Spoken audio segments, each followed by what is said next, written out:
welcome to Getcha Popcorn Ready podcast. It's your host, Hatch, with my boy. Yes, sir, T.O. I am in the building. Yes. You think it, we say it. Already, every day, all day, you dig?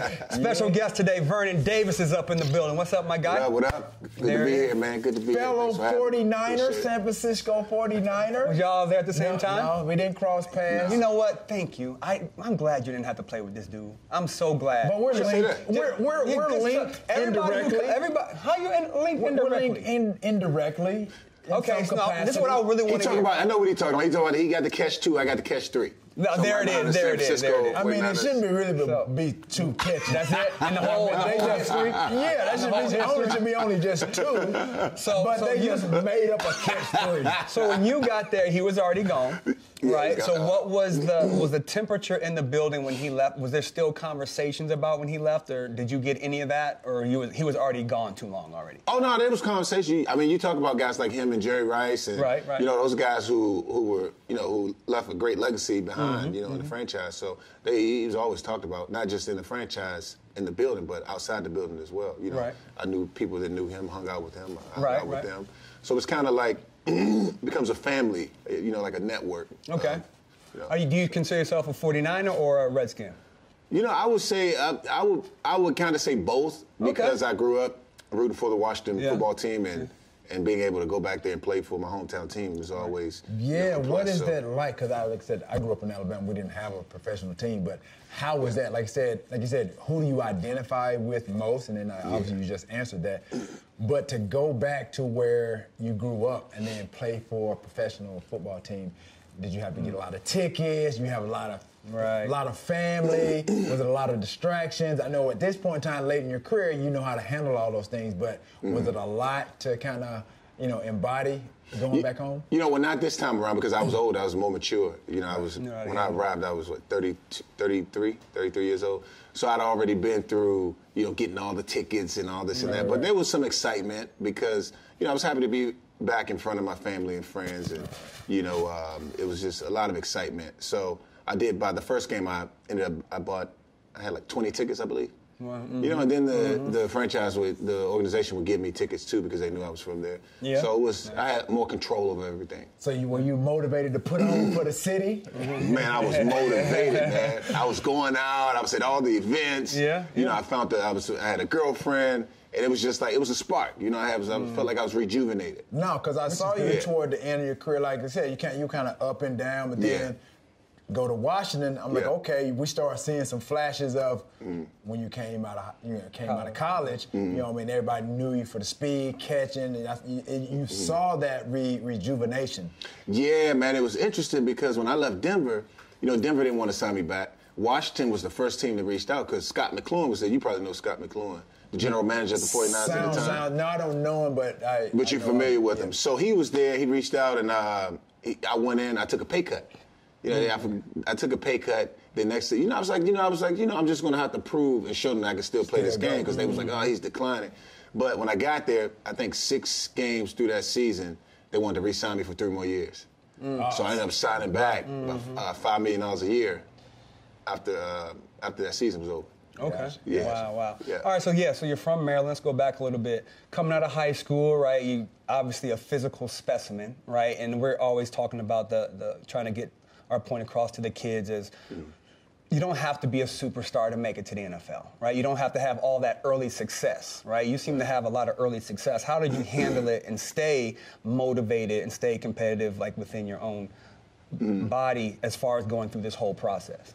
You're talking about early on, just that consistency, right? Yeah, this is when Vernon with the hair. that guy. The hyphy movement. All that crazy stuff. No, I think just realizing like everything that you go through in life, just all the fears and the things that you struggle with as a kid, like, you know, whether it's your mom, your dad, just anything you have, I think just embodying that and just keeping that with you at the top of your mind and saying that, hey, I can't go back to where I came from, so I have to do everything that I have to do to be able to get to where I'm trying to go, pretty much. You know what I mean? Yeah. Where you came from, did you consider, like, you know, your upbringing, like the neighborhood, how bad or how good was that? Oh, it was tough. I was on probation in 6th grade. Really? Oh yeah, I got arrested twice in 6. Oh, you're a bad kid. What happened? What's the 2 times? Hide your kids, hide your wife. Look. Okay, what happened then? Hey, tell it. We don't get to tell it now. Hide your kids, hide your wife. Hide everything. Yeah. So what happened in 6th grade then? No, it's one of those things, man. It's like, it wasn't me. It was just I was a product of my environment. It was the people that I was following. You know what I mean? Yeah. So it was, I guess it was just, I really wanted to be something in life. So I knew that I had to stop. When I got in 7th grade, I said, all right, I'm going to pull back. I went to a school away from the friends that I grew up with because I knew that I was protected there. I didn't have to be with them anymore. Was that your mom, your dad removing you from that environment? No, I didn't have my mom and dad. Oh. My grandparents raised me and my 6 siblings. Oh, wow. Okay. 60 guys. Yeah. Okay. So was it her removing you from that environment, seeing that you were kind of going off the beaten path? Nope, because she didn't have anything to do. She didn't even want me to play football. My grandmother never even been to a game. Same. Wow. Yeah, see, you see what I'm saying? Same. So she'd never been to a game. So it was just all me just wanting to just do what I want to change. I just wanted to change. I just wanted to be something in life. So I knew that I knew what I had to do, because of the things that was installed upon me from my grandmother at an early age. So I just kind of listened. It's all about listening. Right. I listened, I absorbed the information, and I applied it. Well, that's powerful because now you have a son, right? Again, he's around that the one that's around that age. Is like now that you see how important that environment is, are you watching to make sure that he's not getting into in the wrong crowd? No, not really, because I lead by example. So I got him around me all the time, so they kind of see how I move, how I operate. Follow me on Instagram. So it's one of those things where I continue to relay the information, and I just trust that he's getting that information, he's doing what he has to do. And I observe him. I make sure he's a good kid, he's a great kid, good grades. And I talk to him all the time. I was like, look, I did what I had to do in life. Now it's your turn. You listen or you don't. But at the end of the day, you have to deal with the consequences and the things that you put out there later on, right? Yeah. So make sure that you continue to listen, pay attention, always respect your mom and dad, and do what you got to do. That's awesome, man. Sounds like, like me being raised with my grandmother, just being respectful, being mannerable, knowing, because they're going to, like you said, they're going to instill in you how they were raised, hoping, like you said, you're listening and take heed. You're basically doing the same thing. So same thing I try to do with my kids, you know what I mean? Like I said, not having a father figure in the household. You want to try to be the best example that you can be for them. And then for me, I know what it was like not to have a dad, so I try to replace, be to them what my dad wasn't for me.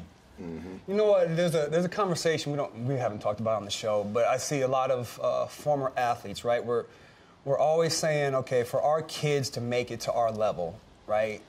We had a certain desire. We had a certain, we want to get out this situation that we're in because it was bad, right? But when you're a professional athlete, your kids were spoiled compared to what your upbringing was. Right? What do you see there as far as this new generation, and how are you going to differentiate that as a father figure for your kids in your opinion?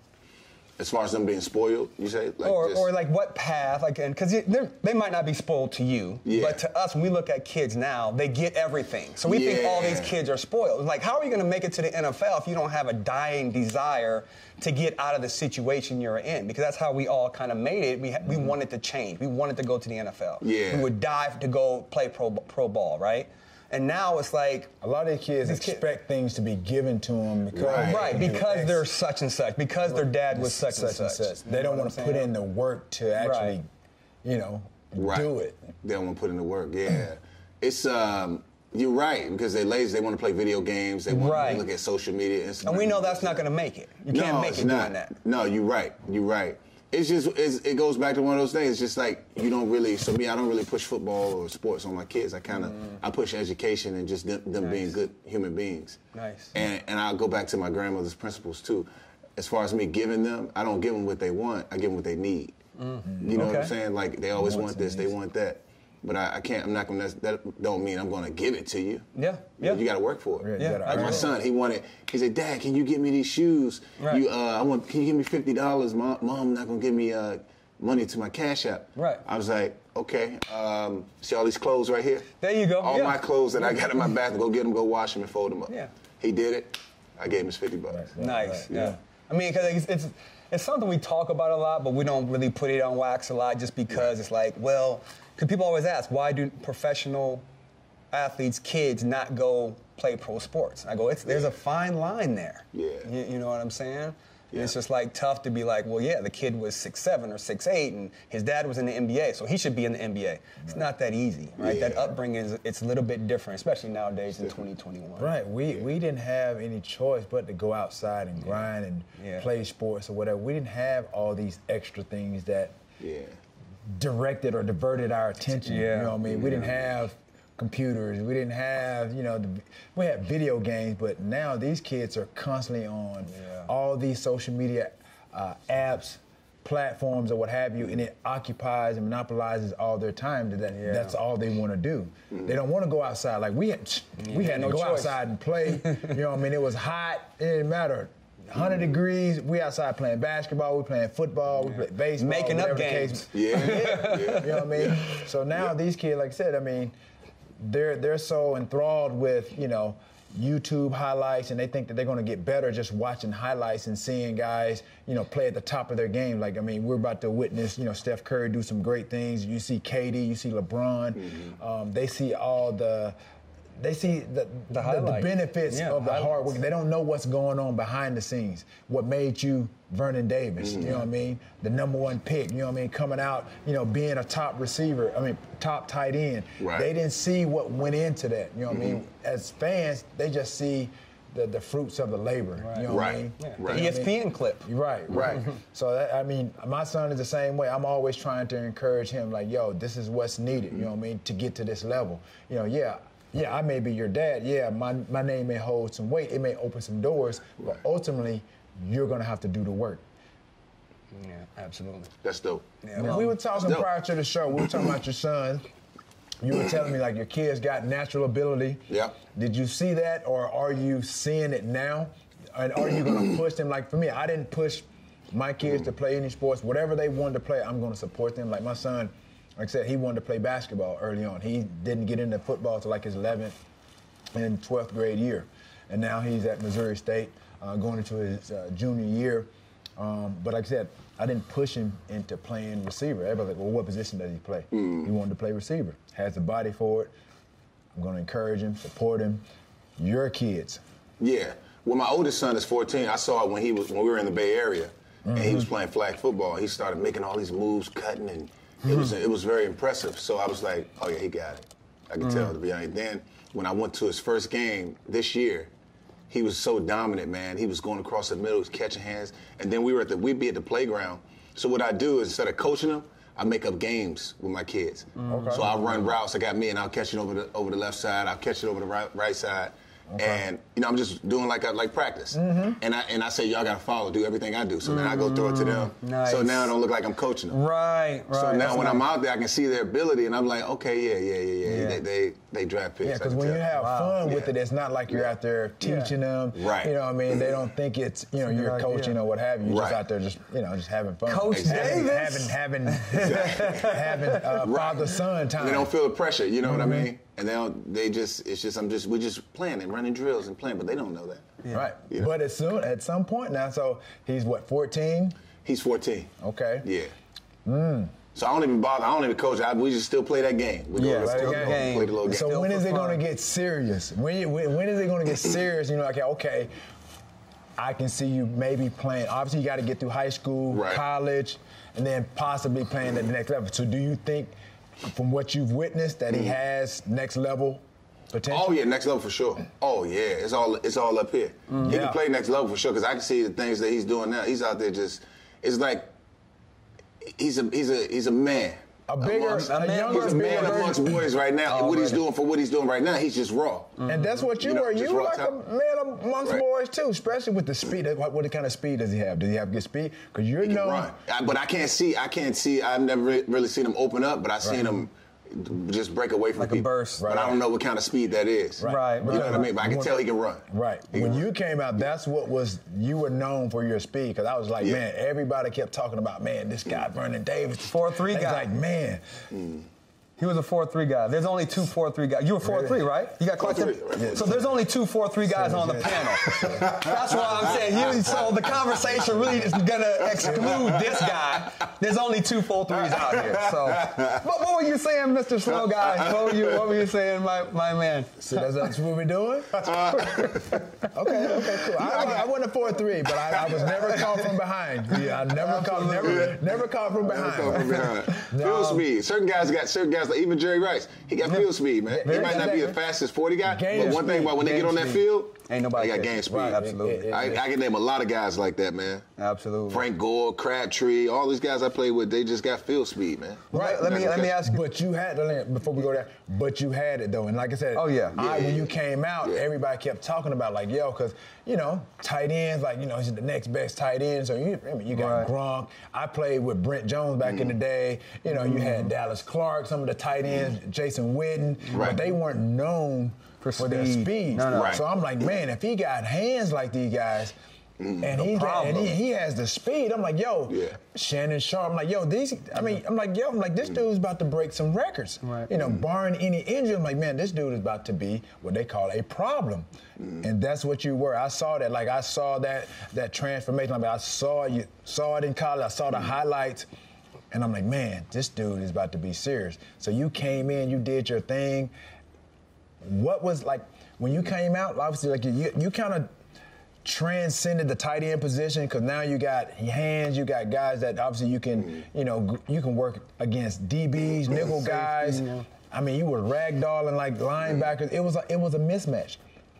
Who were some of the tight ends coming out, if you had anybody, or you just wanted to come in and just play football? I mean, sometimes that's usually how it is. Like, you don't have an idol, you don't have a guy you look up to. You just want to go play football. Yeah, I looked at Shannon Sharp, Antonio Gates. I looked at everybody, and I tried to like take a little bit from everybody I watched, and then I would look at wide receivers, look at you, look at Jerry. Who else did I look at? I look at Tony Michael Gonzalez, all those guys. Yeah, just all those guys, because it became like I couldn't really watch a lot of wide tight ends because I had to watch receivers because I was starting when I was with North Turner.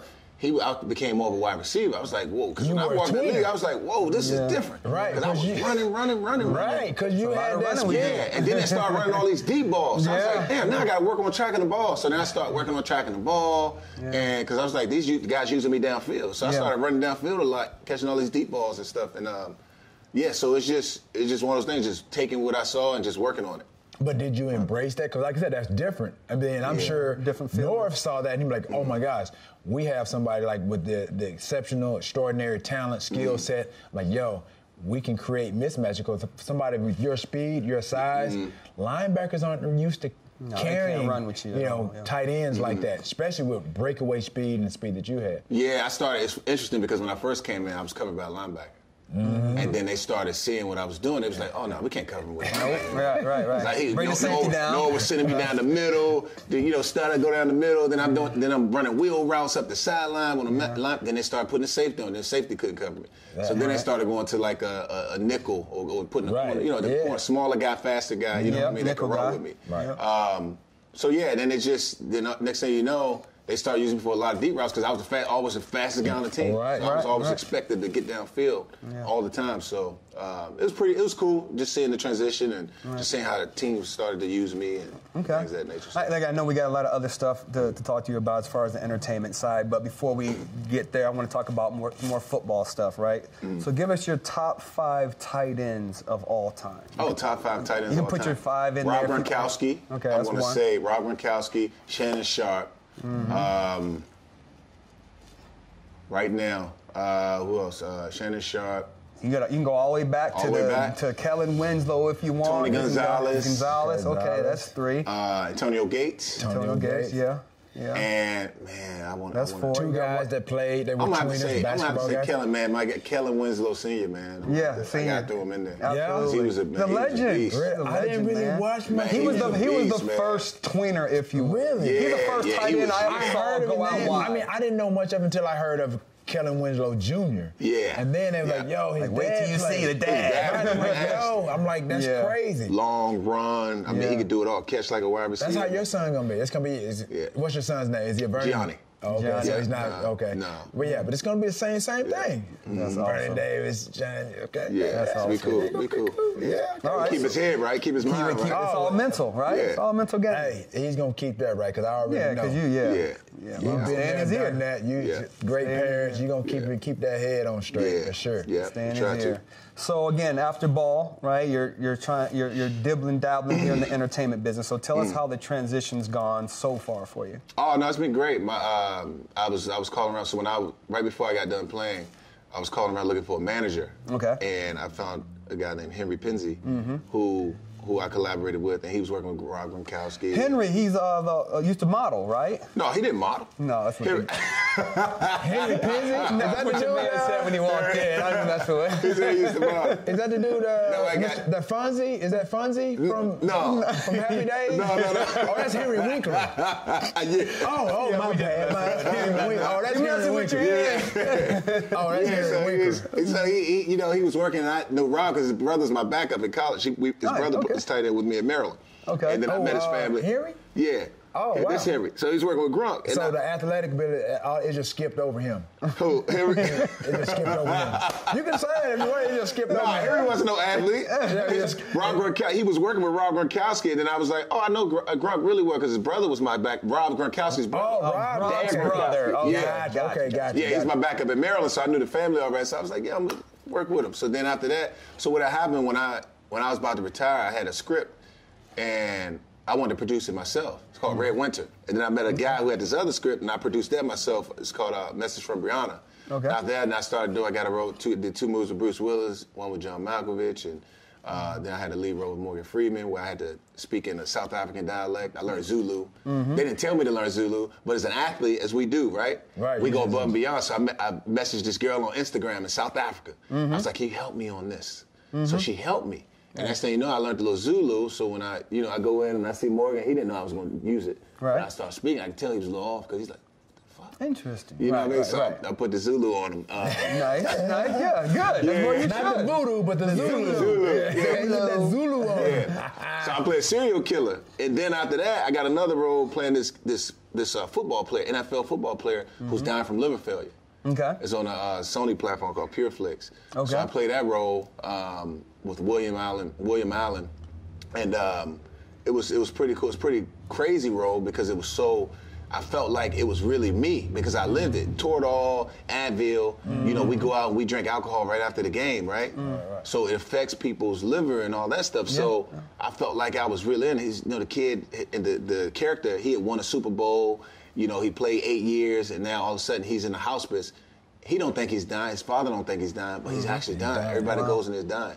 Okay. So I'm on his bed, and you see the progression of me going from this lively guy walking in and coming in a wheelchair. Now all of a sudden I'm pale, my lips, and I'm going to do my Body's just mom. debilitated. Yeah, so it was like it was really Awesome. Yeah, it was just a lot there. So I can't wait for people to see that because we did a lot. So When is that coming out? Is that That should come out 2022 as well. 2022, okay. Yeah. And what's the name of it? This was called Going Home. Going Home. It's about an award-winning nurse who works at a hospice. Nice. So each episode is a different situation. Oh, okay. Nice. Yeah. Going home. Now you want to focus. He's going home too. His hip is. Yes, his hip is going home. He's gonna have to. Hospice home. Hospice home. That's the name of it. That hip is really bad. He's going to be going home here pretty soon. So, actor, producer, director, writer, all those, one of those 2 lanes, one of those 4 lanes. Like, what's the focus for like the next 10 to 20 years? I think that and doing television shows. I like the show. I got a pretty cool show coming out on Fox called Domino Masters. Okay. It's a competition show.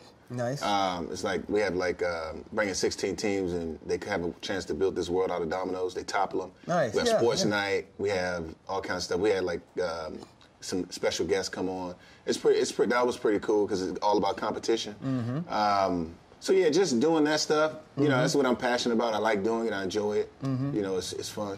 No energy to make it through the day? Having a hard time putting on muscle? Take it from me, T.O. Your hormones could be the blame. Did you know testosterone levels have decreased substantially over generations? Our fathers' generations had testosterone levels that were 25% higher than ours today. This is not our fault.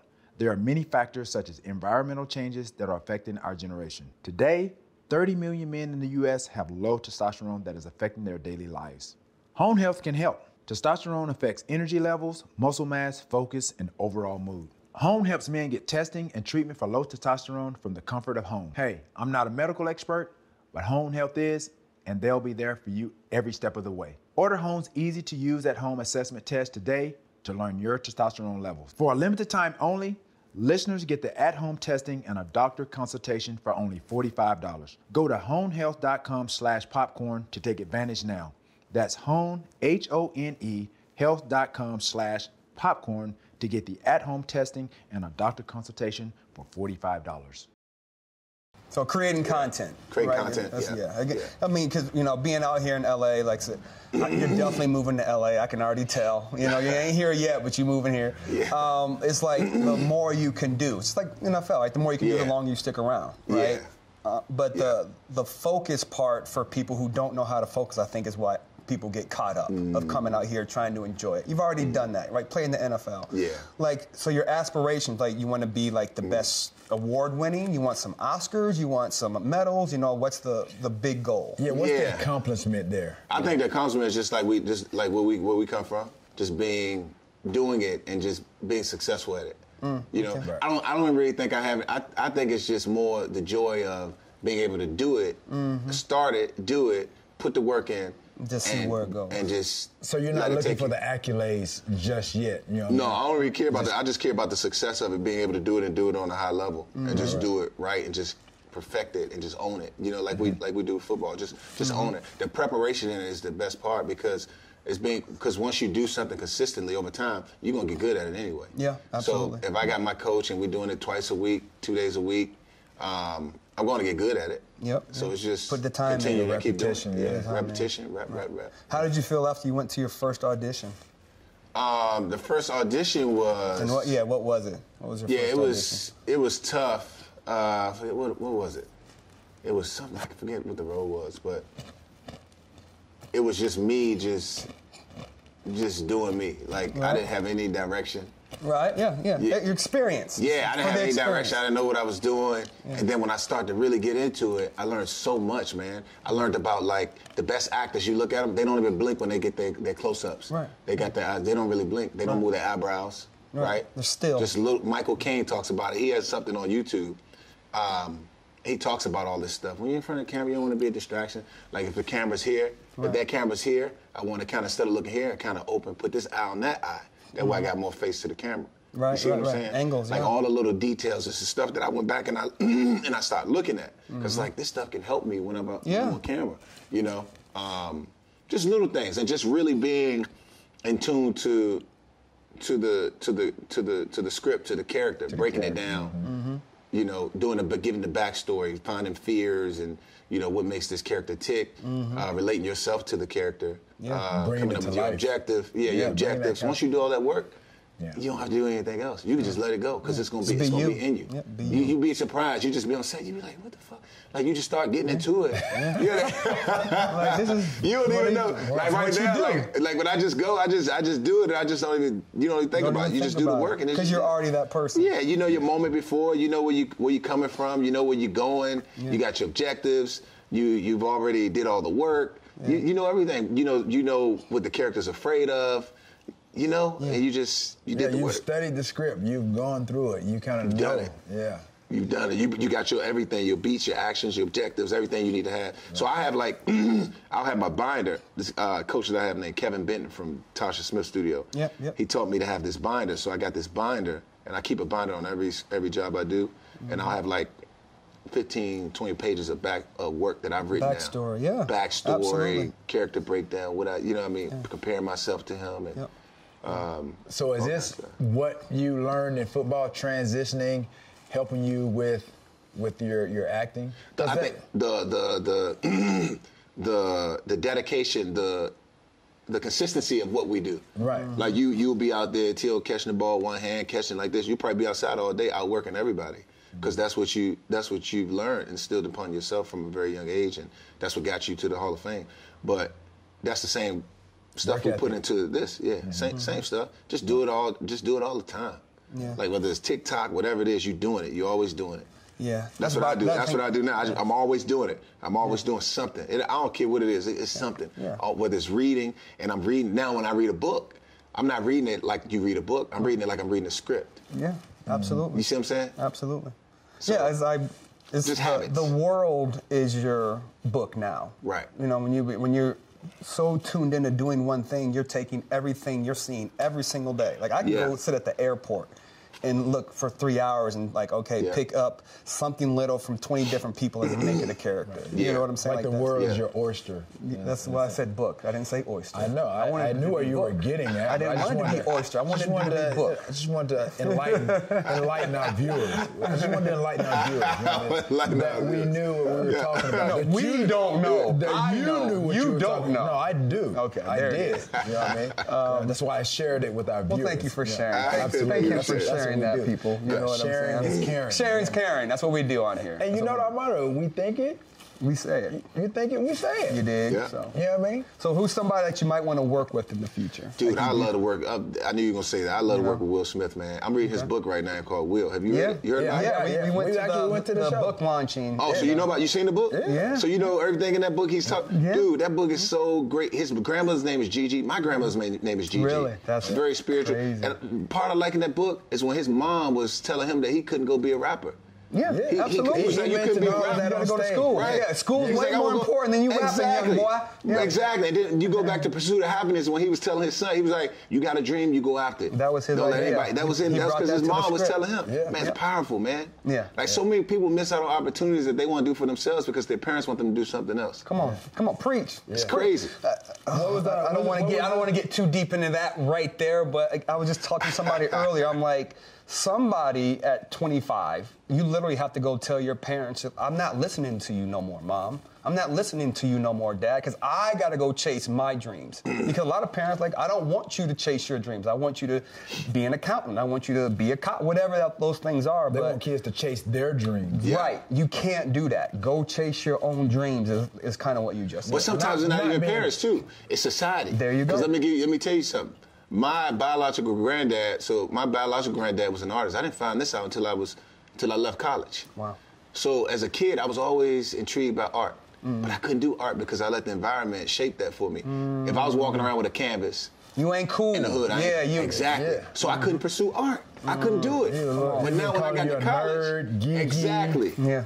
Man, get out of here with that damn canvas and pen. Exactly. Ain't that crazy though, man? Knock it out your hand, little dude. Get out of here with all of that. But when I get to college, I felt free. I felt open. So I changed my major from criminal justice to art studio, and I pursued art. Then after I left college, guess what? I found out my biological granddad was an artist. And you was that's why I was intrigued by it. You was already going in that lane. It's in that DNA. So now I'm doing what I want to do. I'm doing I can do poetry, I'm acting, I can do my painting, I can do all kinds of stuff. Yeah. It was always there, but I just couldn't do it because I was afraid.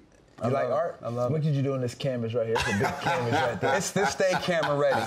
It's stay camera ready. You don't need to touch it. See that canvas? Stay camera ready. You dig? So it's all good. So again, when you were playing, did you want to do that stuff, or were you just so focused on football at that moment you didn't even think about anything after? No, I didn't really think about acting and all that stuff. I was just more painting, and I was doing the paint because I opened up an art gallery in San Jose. While you were playing? Called Gallery 85, while I was playing. Yeah, I had a big grand opening and all that stuff. So I had local artists come. They would, the work that they showcased, whenever they sold it, 50% would go back to the Vernon Davis Foundation for the Arts. Nice. The 50% would go back to them. Nice. That's how I would do it. So that's all I was doing. And then when I got midway through my time with San Francisco, I took a class at the Shelton Theater of Art down in downtown San Francisco. And I started, that's when I really fell in love with the craft. So then I started doing other things. And Wow. Yeah. Because again, we talk about this a lot. It's like when we're playing, especially the organization, especially your coaches, they don't want you to do anything else. And I remember just playing, I was always trying to go do things outside of football, but we were looked at in a bad way. Like, you can't do that. You're supposed to be focused. Like, I am focused on football, but I also have a life after I get done playing football.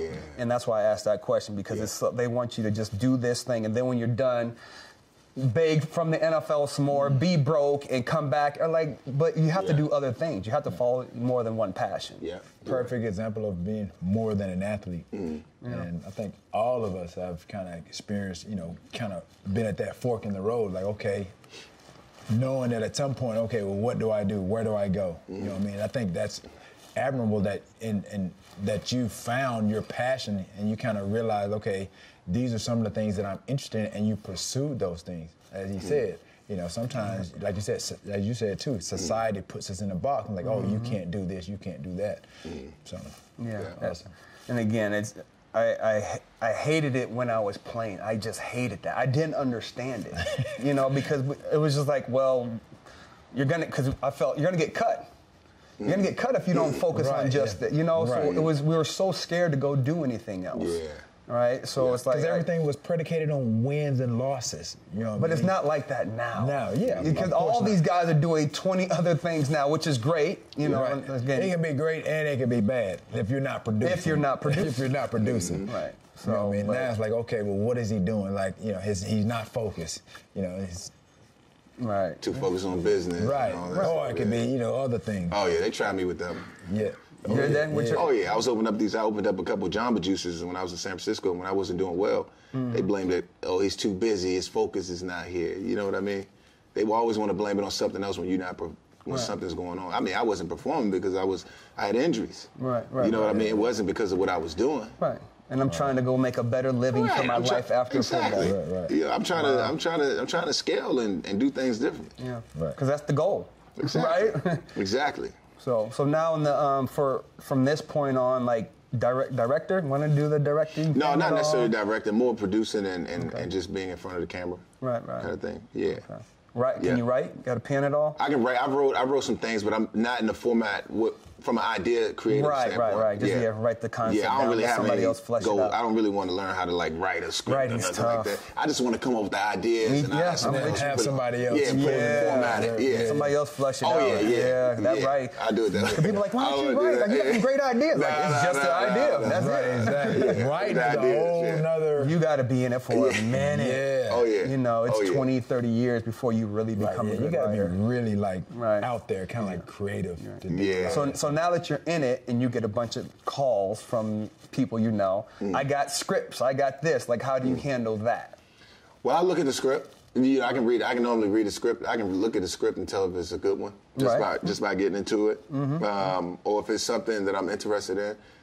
We'll have a conversation about it. But I can now identify like if a character that I really like. Yep. I can tell. Yep. But it just takes over time. You just learn to just how to adjust it. How to digest everything. Yeah. I remember the first probably 2.5, 3 months when I first got out here, I probably read about 150 scripts because that's all I heard from the first 10 people that I had meetings with. It's all about the script. It's all about the script. So I just started reading everything, and it baffles me when people come up to me, hey, I got the best script you've ever read. Yeah. Pump your brakes, Like, I'm sure it's good, but, have you ever written anything? No, but this is the best. Pump your brakes, because you still want to encourage them, right? And you still have to take in consideration, it could be a great idea if we get this script to the next level, but at the same time, it's like you can't just take everything on as a producer, if you will. You can't take everything on. It has to be a good one. Right. It's all about who you got attached to it, too. Yeah. You got the right people attached. Oh, you can get the financing right away. Absolutely. Right? Big name is attached. Easy peasy. All right. Let me give you a scenario, right? Independent film. This is just hypothetical. Independent film up for an Oscar or $300 million budget movie for Marvel. Only have one. Can only do one. Man, I'm going with the $300 million. Okay. I can't turn that one. Because usually they're not in the same lane, obviously, right? Yeah, I'm going with that one. I don't know. I just you wait on that Oscar. Yeah, I get there, man. I just something about it, man. It's all on your preference. What do you want for yourself? How do you feel about a certain thing? You know what I mean? It's all preference. And like you said, they're in different lanes. Totally. But his answer tells me, like, okay, you can tell he's from that background of just doing work. You don't want to just be given anything. Right. You know what I mean? You want to go through that process of possibly gaining that. You don't want anybody to just put it in your lap. Yeah. But the idea, like I said, it's there for the taking. Yeah. That's what I got that from his answer. So that's cool. Yeah, I want to go back to football a little bit because you have a brother that played. How was that? You know what I mean? Because I can't imagine. You know what I mean? If he was my brother, I couldn't imagine really playing with him or against him. You know what I mean? But your brother played on the other side of the ball.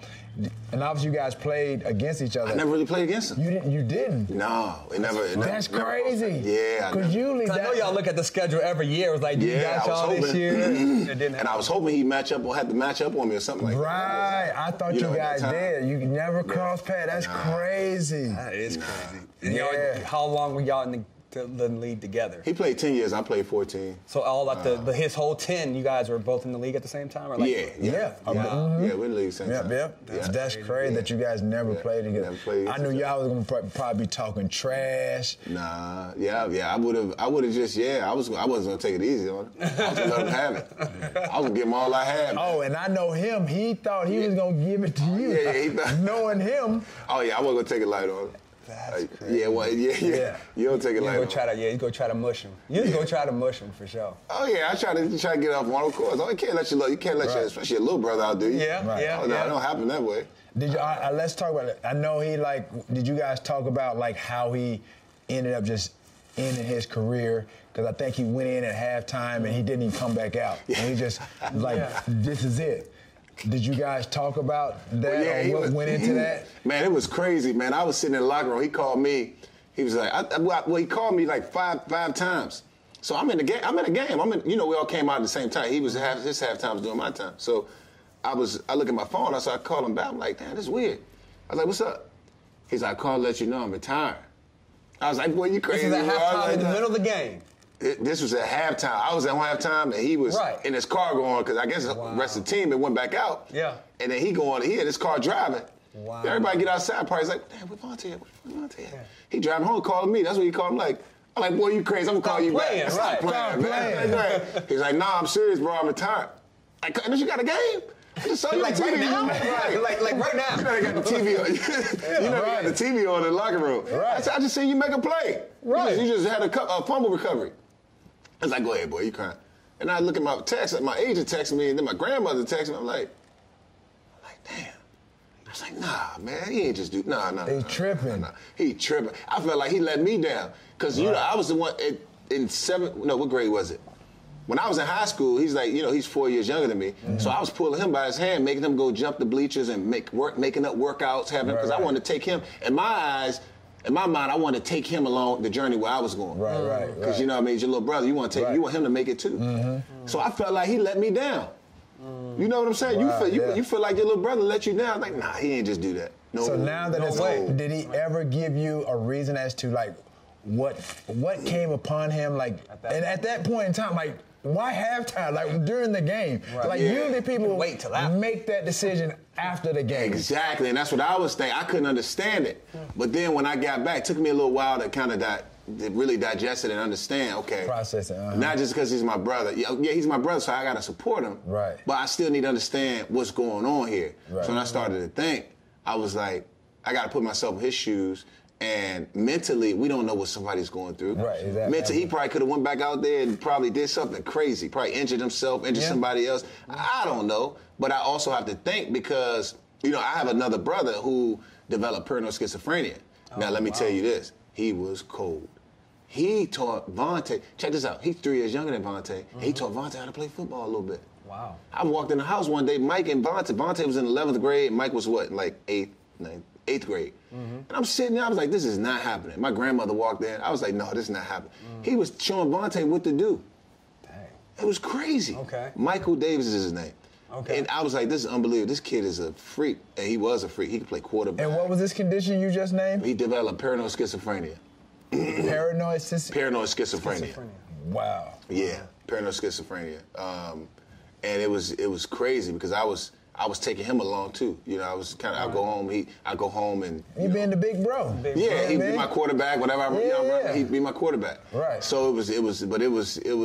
So I was thinking, I was like, man, everybody has these things that they develop over time. Not saying that he had what Michael had, but he probably had some things going on mentally that we can't understand. Only he understood what it was. So that gave me some comfort there because I had to kind of sympathize and figure it out. Take a step back and look at it from a different perspective, from football player. Right. And still to this day, you know, sometimes like, you know, I don't really know the root of what it was. Mm-hmm. He told me that it was, you know, it was done. You know, he wanted to walk on his own terms. But that's, I still don't know what he knows. Maybe that's what it is. Right. I don't know. But will he ever tell me? I don't know. Right. Yeah. I don't know. I think for a lot of people that witnessed and heard and saw, they was like, yo, he quit at halftime. I'm like, what? I'm like, this has got to be a wrong. Misreporting. You know what I mean? I'm like, what? So that's crazy. Yeah, it's crazy because we never seen it. Never seen it. It made history. No, But now what I tell him, I said everything can turn into a positive, but you gotta turn it into a way where it makes sense for everybody to be able to understand. You know, I'm sure at some point he'll be able to tell his story. The way that he needs to when he feels comfortable. Exactly. To tell that story. Exactly. Like you said, I mean, now mental health is a big thing, and you know, with each and every individual. Anything that may happen, we don't know what they're thinking, what they're going through at home. They could be dealing with, you know, all types of issues. Baby mama drama, just traumatic trauma from, you know, when they were growing up. Exactly. I mean, anything could have triggered. I mean, all the things that are going on in this world, you know, from the pandemic, you know, all the riots and protests and things that are going on in the world.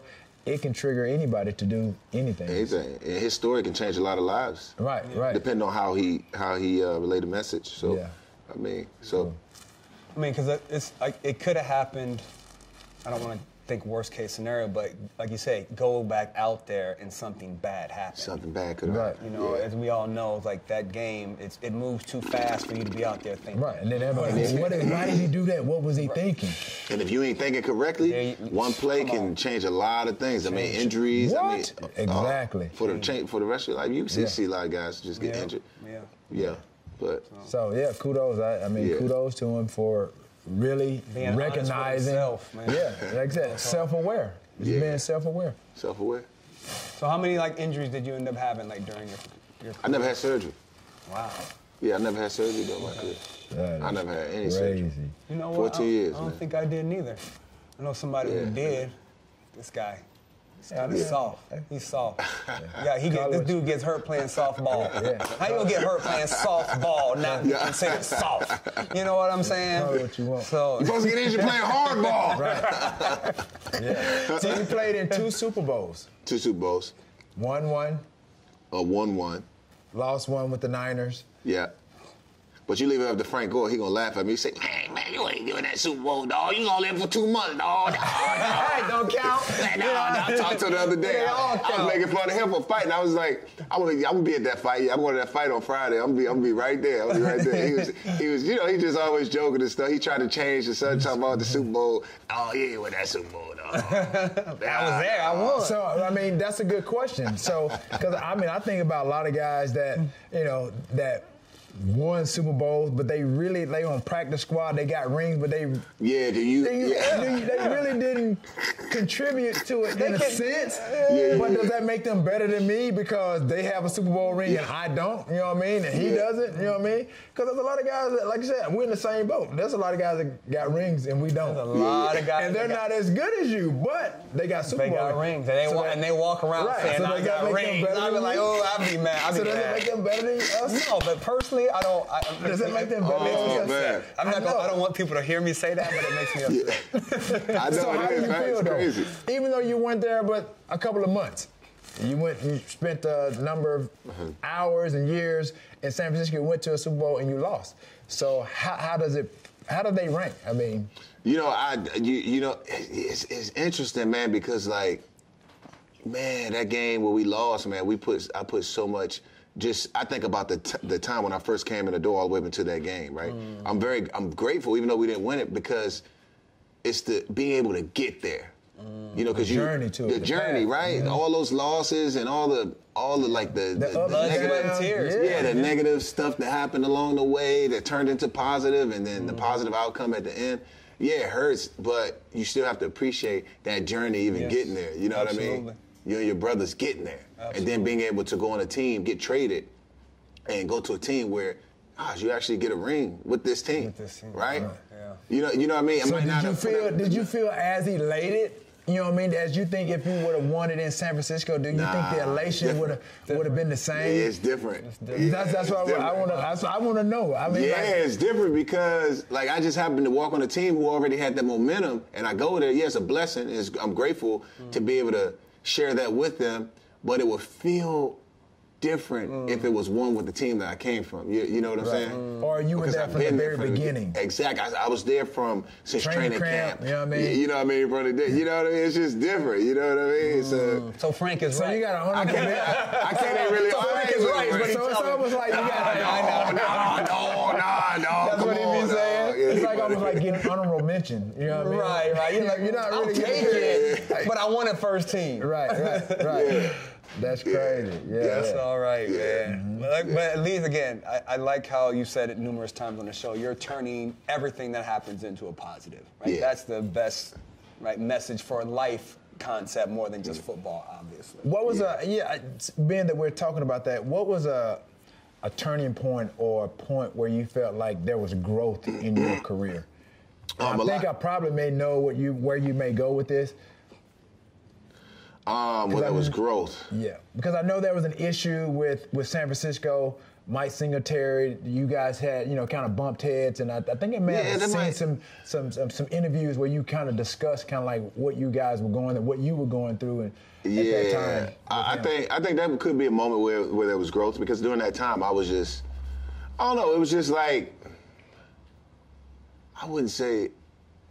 I was just trying to find myself. Right. Yeah, it may not be that. I was just basically, like I said, I think I was trying to find myself and just, I was just finding myself. And at the moment, before that moment, I don't think I deserved the right to do things my way. Certain people, you might look at them and be like, can they do things? Do they deserve the right to do things their way? Like for you deserve the right to do things. Like a lot of people might say certain things about you, and he did this way, but we have to really understand. We have to dig deep and see the pain that our life is controlled. Will Smith did say our life is controlled by the fears that we have, right? Mm-hmm. The fears and the things that we went through in our life. Mm-hmm. You know what I mean? Certain people.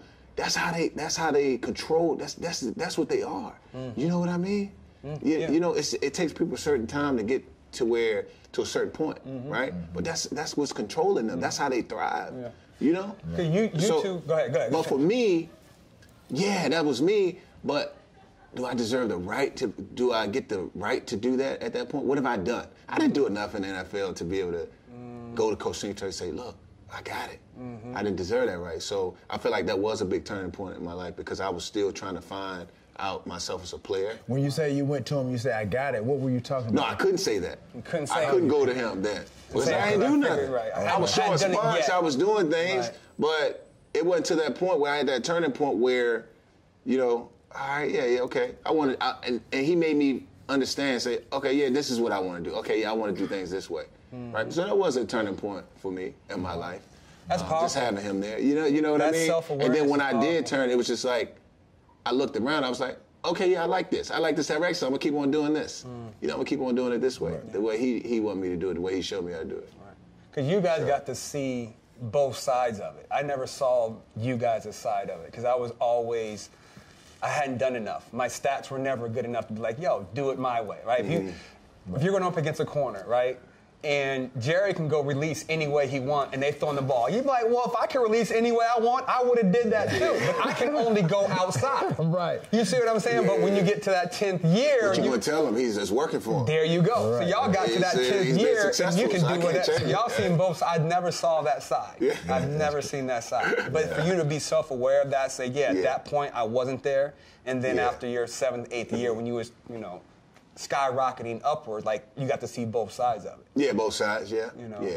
So you don't want to go rogue. You know what I mean? Just do things however you want it. There's a there's a plan, there's a reason, a rhyme and a reason you do certain things. You know what I mean? Right.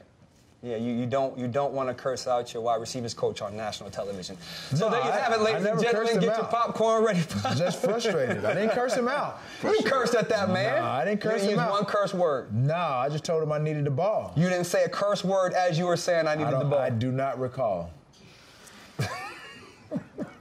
I do not recall. Get your man. Get your man. I cursed him out my coach. I do not did, because I wanted the ball. I did. You cursed him out? I did. But you did, but you didn't.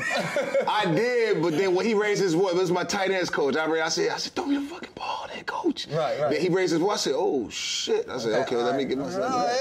I said, he was tough. So I said, let me back down a little bit. You say cuss word. It's not like you're cursing at him. But if you use that word, though, it's not frustration that way. You're not. And I'm gonna tell you, man, it's tough, man, being a wide receiver and. Well, you're a basketball player. You can control certain things, but as a wide receiver, the quarterback's not throwing you the ball. Things not. If you're used to having success and it's not happening the way it happened the last game, man, that's the most frustrating thing there is, man. He doesn't to know be able to leave a game about. and not have 100. Talk to me. Be able to leave Talk to me, dog. He doesn't know what you're talking about. Leave a game and not have 100 yards, 150 yards, or 2 touchdowns. Man, that's the hardest damn thing to do. It's hard, man. Because you had it, you feel it, and you want it every freaking time, man. So how can you control that desire and I do understand. I just didn't. Y'all had Randy Moss on this side and Chris Carter on this side. I still think that I should have got the ball. I don't care what you all think. I still think that I should have been the number one on the route. That's how I feel. And that's not going to change ever in my life. It's not going to change. The coaches had other thoughts. They had other things in mind. Absolutely. And it wasn't getting me the ball. It's all good. But yeah, I can relate to you right there. Yeah. We were on one accord, right? I hate y'all. But no, we appreciate you coming out, though, man. Thanks for having me, man. Tell everybody where they can find you out on social media. Yeah, you can find me at Vernon Davis 85. You can follow everything. I post everything. It's always on my story, on my feed. Just stay in tune and just stay close and you see everything that I'm doing. Yeah, the next 5, 6, 7, 8 years. Look out for those kids. Look out for those Davis boys. The Davis boys is coming. They coming. Because you said your son, but he's about, 6'2"? You said he's about 6'2", 215 pounds. An 8th grader. Strong. Dude, that's crazy. He coming. 215, Davis boys. bro. I wasn't weighing 215 till I got in the pros. Dude, when I was he's in 8th grade. When I was in 8th grade, I was weighing 180 pounds. I was weighing about 140. When I left high school, I was 185. Yeah, he's big, bro. His hands the size of mine. He's big. Oh, yeah. Dude, he's huge. I can show you a picture. You'd be like, oh my God. Yes. Good luck. The letters are coming. Yep, get ready. So like T.O. said, get your popcorn, ladies and gentlemen. Get your popcorn ready. The Davis boys are coming. They coming. Peace. Yeah.